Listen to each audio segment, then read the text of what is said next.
Greetings, my fellow citizens of the interbubs. This is Rendog coming at you in another Minecraft episode from the HermitCraft server.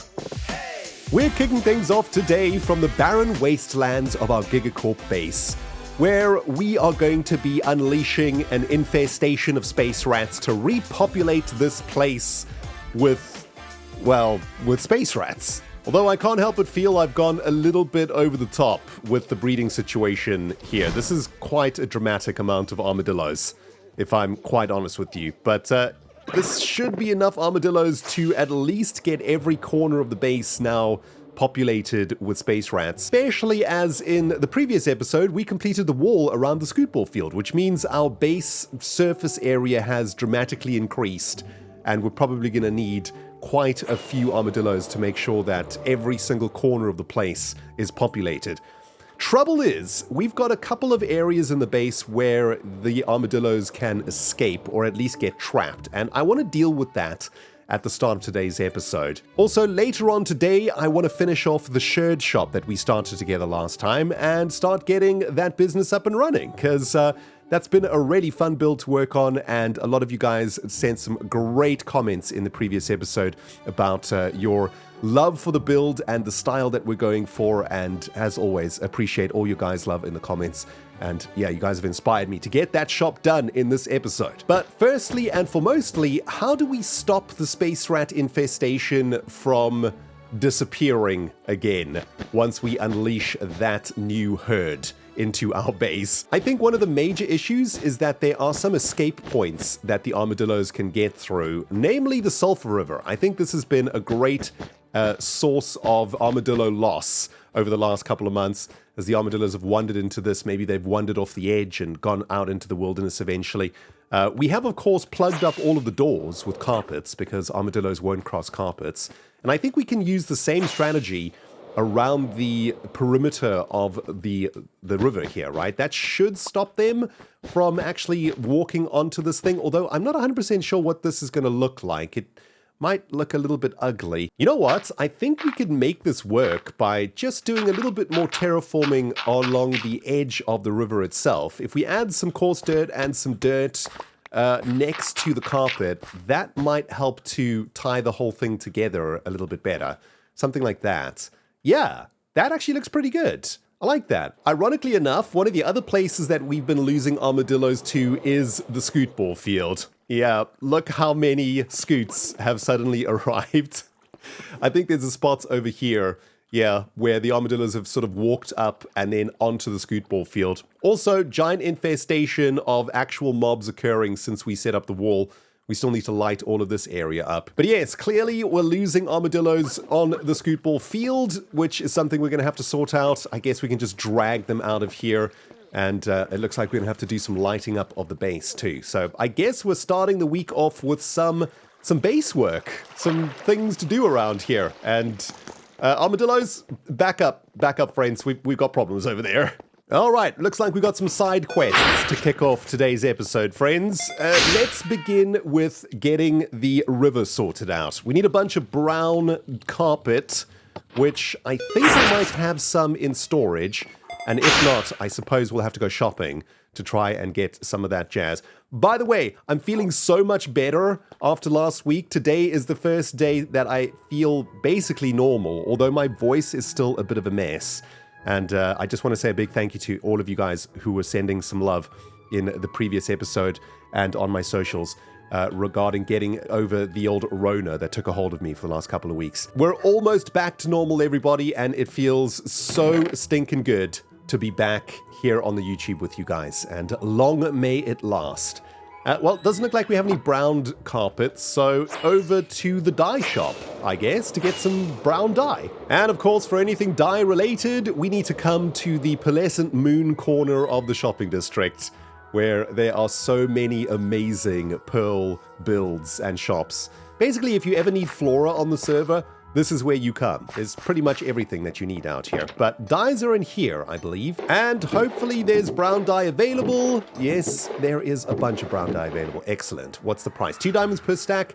That is more than reasonable. I think we'll take ourselves 5 stacks. That should make us more than enough brown wool and brown carpet to get the river all carpeted up. So thanks, Pearl. This is an awesome shop. Well, friends, it turns out space rats are a little bit smarter than they might look. Somehow, this one has gotten around my anti-space rat technology, aka carpets. And I think that's probably because I've just messed that up somewhere here. Let's have a quick look here. Oh, yes. Here we go. They're able to walk up here and then fall off into this zone. So I need to do something about this. But anyway, welcome back, guys. It's the early evening. I've been on this most of the day and very happy to report back on some of the progress. I did a lot of work on the river here today, and I think it looks pretty cool. We've got the foliage along the sides of the banks now, and the Sulphur River has really sort of taken on a new life of its own, which looks great. And I actually think the carpet helps to make the orange of the sulfur pop a little bit more, right? It almost frames the color a bit, so I kind of like that. And I did unleash a few of the space rats just to test the whole system out. And it looks like most of them have obeyed. This one found a way in, which is annoying, so we'll try work on that in a second. Other things that I've done around the base today also is added carpeting around the lake in the middle, because I didn't want any of the space rats to get trapped down here, which I thought was a potential spot where we could lose some of them. Also added a wall to the scoot ball field, to stop the space rats getting onto the field.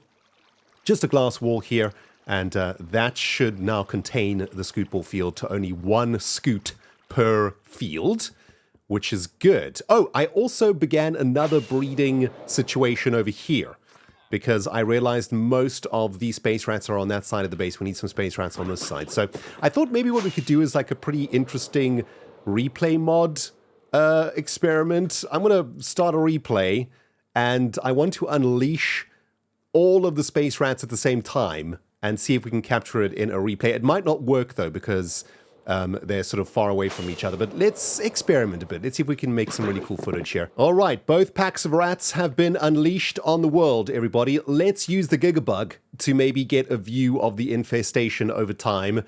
And maybe what we can do is just increase render distance here to hide the fog a little bit. And actually, that's looking pretty good. We could probably just use this camera to get a full breadth and depth and scope of this infestation.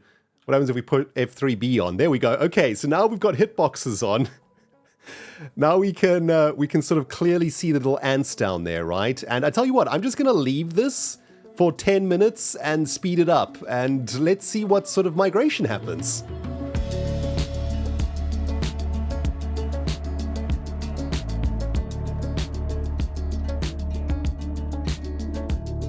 Well, 10 minutes later, and unfortunately that was not as dramatic as I hoped it would be. They didn't really move that much, did they? The ones on this side of the base kind of clumped up in the corner over there.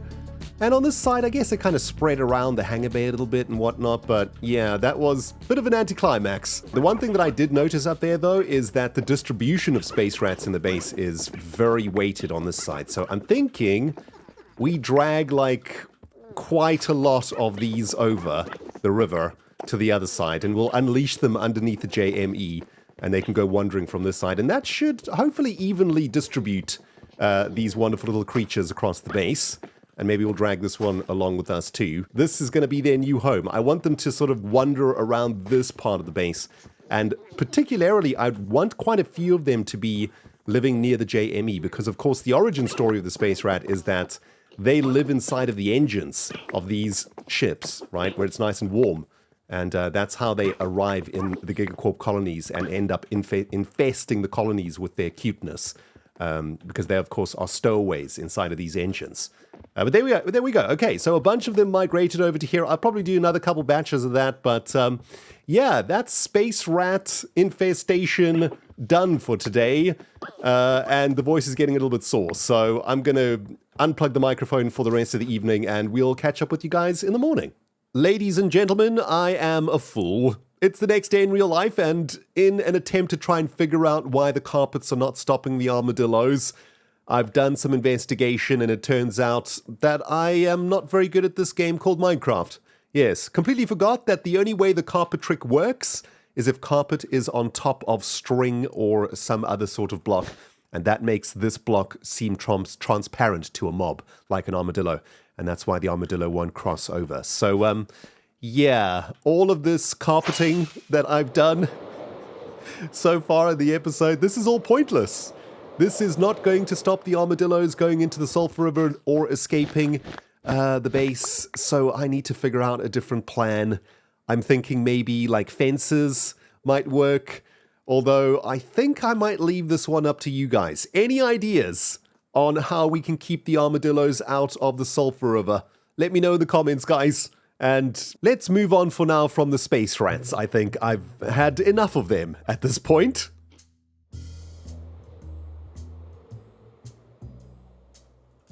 Jen!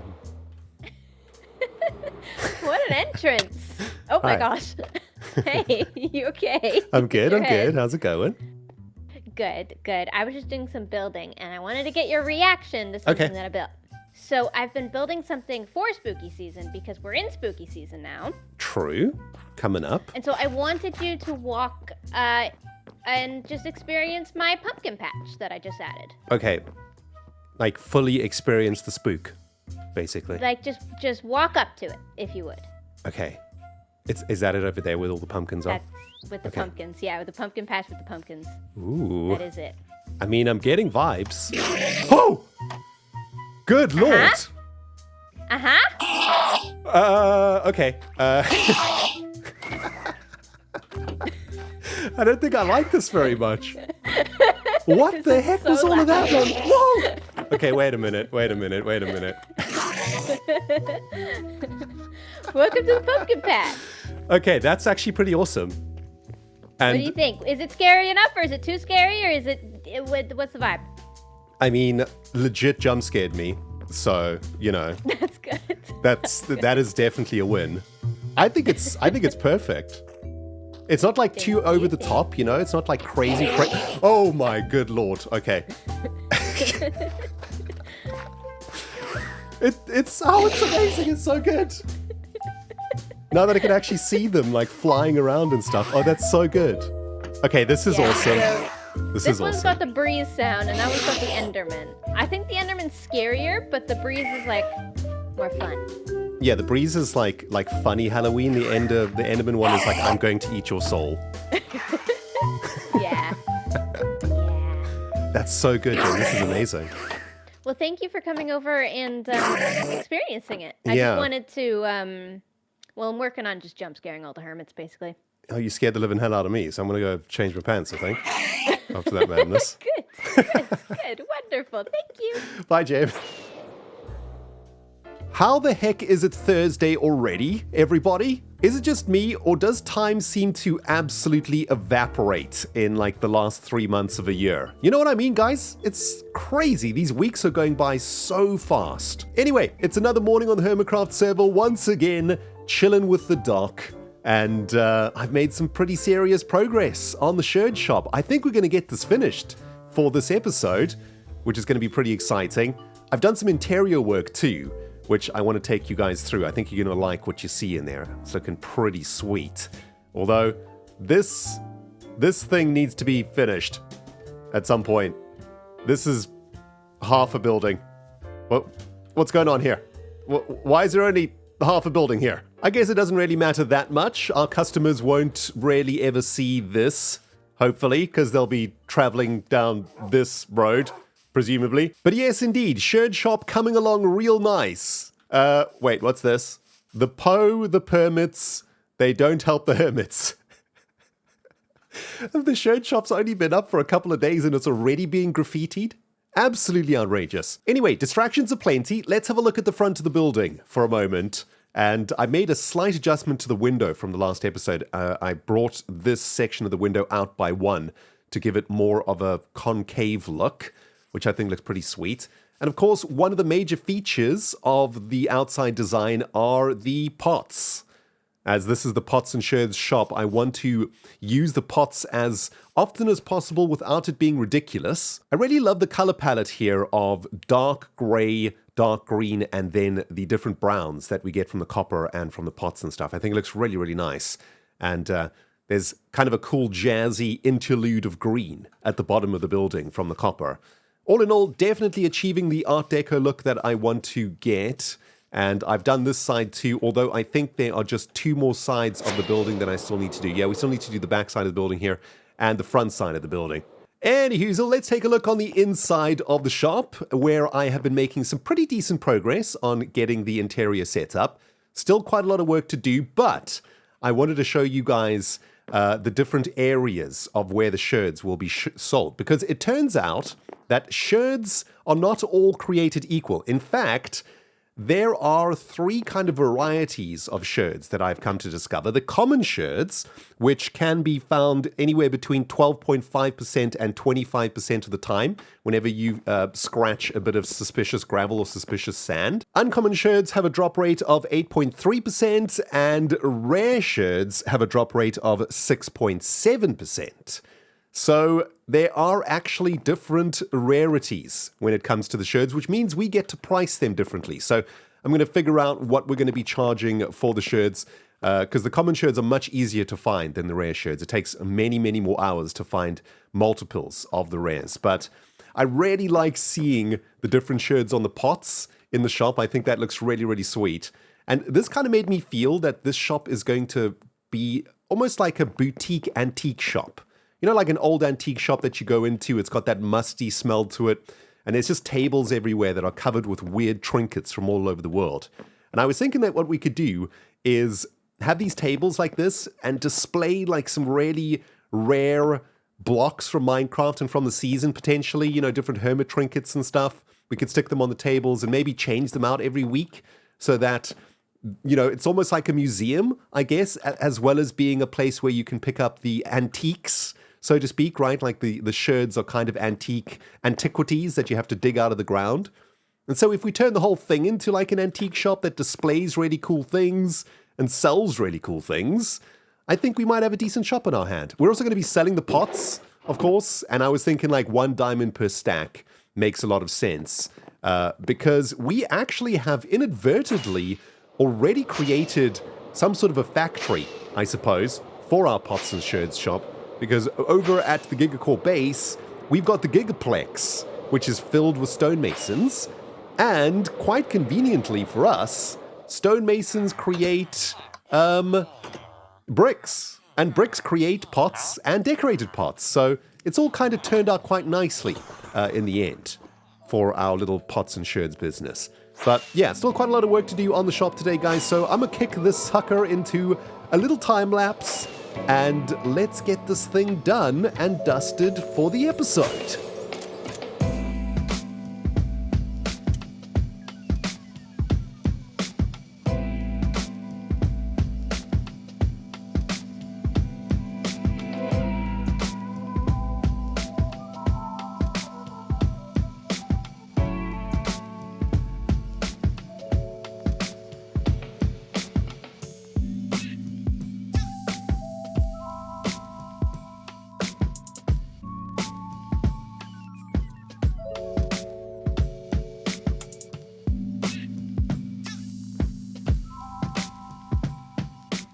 While it's taken a little bit longer than anticipated to get this episode out to you guys, I am very happy that I spent a bunch of time on the Sherd Shop this week because it's turned out really nice. I'm very, very happy with what I see. Plus, it was my birthday yesterday, so I spent the day away from my computer in my garden doing some pruning and some weeding and doing very adulting things because I'm old now.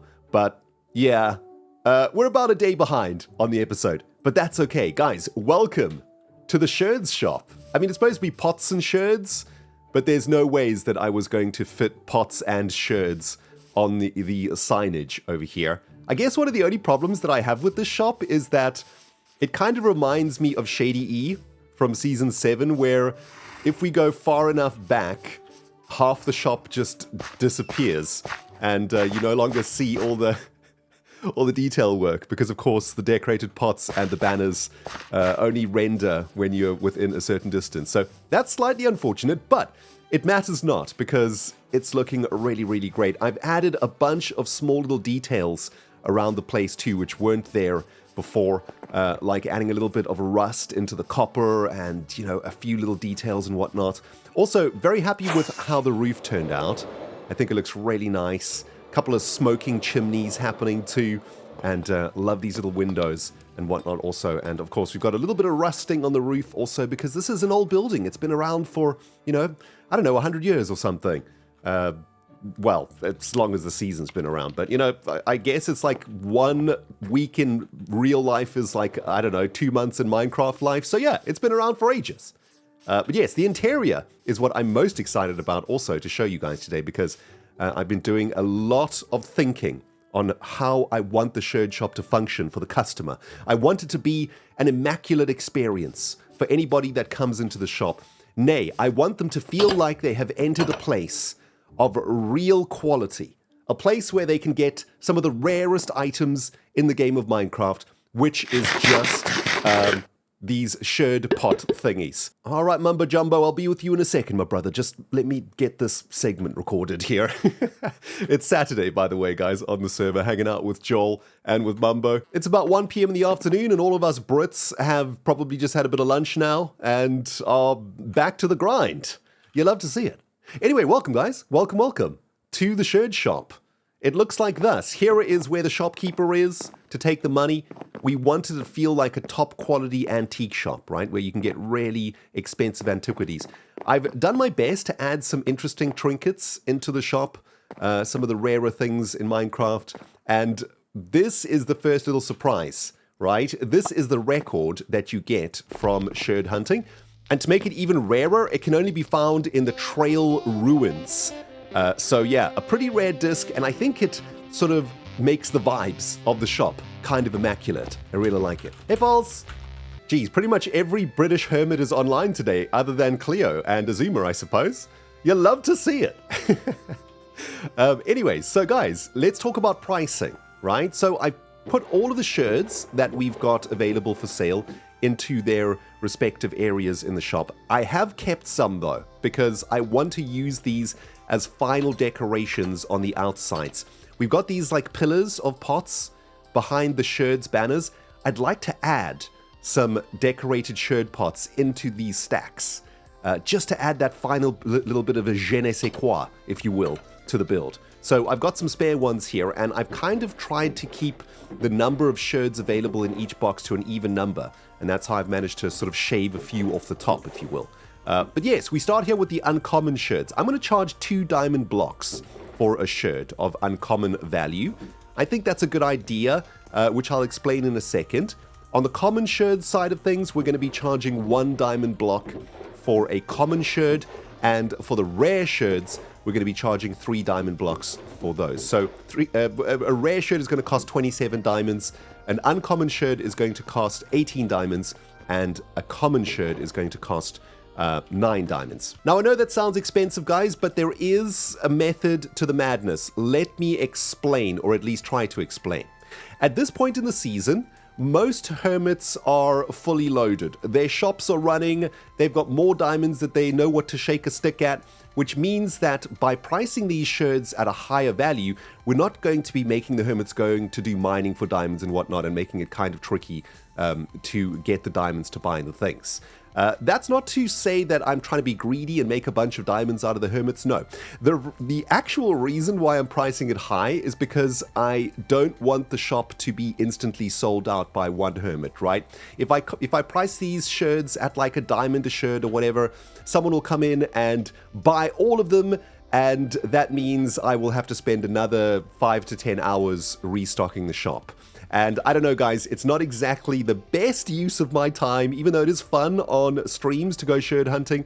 I do need to make episodes and I need to make progress in my series, and I need to do other builds and stuff. So I don't really want to spend an insane amount of time sherd hunting to stock the shop. So the prices are rarely to discourage people buying the shop out. And I don't even know if that makes any sense. It kind of makes sense in my brain, but yeah, that's where my thinking is on that. And hopefully the hermits won't be too upset about it. And let's be real, they're all loaded out of their minds with diamonds. So come and buy some sherds, people. Jeez. Oh, before I forget, guys, there's something cool that I wanted to share with you also in this episode. I've spent so much time with sherds this week that I have discovered the pots. These things are actually pretty awesome blocks for builders, because they basically make really useful scaffolding, right? They can be placed very simply on top of each other by holding shift, and they break with one punch, which means that they're kind of like a dirt pillar, but just much quicker and easier to clean up. And a little bit more useful than scaffolding in some ways, because in scaffolding can be kind of tricky sometimes with the shift key, right? You know, you keep going down into the scaffolding as you're using it. But with the pots, it's kind of easy to get up and down, and I don't know, kind of highly recommend it. I like it. I think I'm going to use pots more as a builder, even though, I don't know, maybe it feels a little bit weird that this block is useful in this way, but I'm digging it. Everybody, I've had a rather unfortunate realization. We're going to have to add decorated pots to the windows of the entire shop. It's just has to happen, right? This is the Sherd Shop. We have to show the sherds wherever we can. And not only that, the pots just look so stinking cool, right? I just love seeing the little symbols on them. And, well, I got inspired by completing the front of the Sherd Shop here. Look how cool the little insignias are all the way down. Looks so epic. And, yeah, look how cool this is. We have to do this all the way around the shop, and that means, unfortunately, I think I probably have to go sherd hunting again for a couple of live streams this week in order for us to have enough sherds to not only decorate the shop itself, but to also, of course, stock the shop. So back to the sherd hunt it is for us. But yeah, the shop is pretty much done. We've got another couple of floors to deal with too. I think I might make one of these floors my office for all of my businesses. And I kind of like the fact that we can see all of our other businesses through the window here, right? Check, there's the beacon shop and the granite and diorite depots over there. That's pretty sweet. And maybe we have our administration office above the main shop of the Sherd Shop. But yeah, that's it, guys. We actually got the build done, which is amazing. Yeah, it looks fantastic. I really love it. And, you know, my main thing that I was worried about really was building something that would look really good next to Joel's amazing XP building over here, right? I really wanted to make something that was impressive and a good solid build, you know? I'm not exactly the greatest builder of all time, but I'm pretty glad that I did this one. I've been working with the GIGACORP build palette for so long this year. It was nice to sort of delve into something a little bit more classic and, you know, do something closer to, I guess, what I used to do back in the day. And this is looking really great. Although I've just spotted that maybe we can add another couple of pots here. Pretty much need to add as many pots as we can all over the place. And actually, these pots need to have insignias on them. Definitely. Definitely. And I think we probably need to add some of the four-sided pots around the place too, to inspire our customers to buy enough sherds to make the really cool pots that have a sherd on each side of them, right? I guess a little bit of marketing and stuff that we can do in the shop and whatnot, but very excited to see what you guys think about it in the comments. Do let me know your thoughts on the Sherd Shop. And those of you guys who watch me on twitch.tv/RendogTV, shameless plug, we'll see you very soon for some streaming and some sherd hunting again, because we need more sherds, as always.